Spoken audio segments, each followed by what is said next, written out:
Blessed and happy Friday to all of you, my dear friends, my dear brothers and sisters, my dear good people of God, faithful followers of the Daily Gospel Reflection with Father Jack. My dear kababayans, can you imagine today is already the first day of August 2025, and today is the first Friday of the month. Today's Gospel is from the beautiful and the wonderful account of the Gospel of Matthew, chapter 13, verses 54 to 58.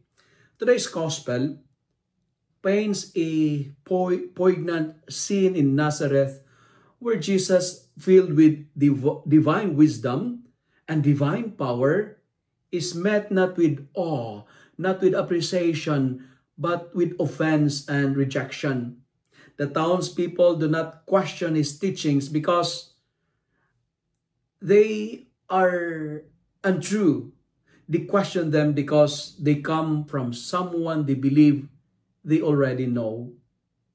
This moment reveals a deep theological truth, and that is the pain of rejection is not always loud or visible. Sometimes it is silent, endured inwardly, carried in the heart, and known only to God.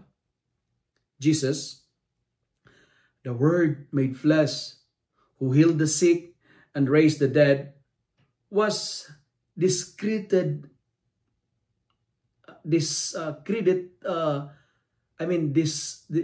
rejected him, or was discredited simply because he looked too human, too ordinary, and his divinity was veiled in simplicity of his background and their inability to reconcile greatness with familiarity close their hearts. This is the silent pain of rejection, being known but not recognized, present but not received. Yet Jesus, he did not retaliate. He did not argue or force belief. He did not force an acceptance. He accepted the rejection with grace, embodying the humility of God who does not impose himself but invites. And theologically speaking, my dear friends, my dear brothers and sisters, this reveals the scandal of the incarnation. God chose to dwell among us in weakness and simplicity, knowing full well he would be rejected, and yet he came. He loved us still. The silent pain of Jesus foreshadows the cross, where the ultimate rejection would take place, not just from Nazareth, but from humanity itself. But friends, the pain of Jesus, salvation would be born. In that pain, we receive salvation.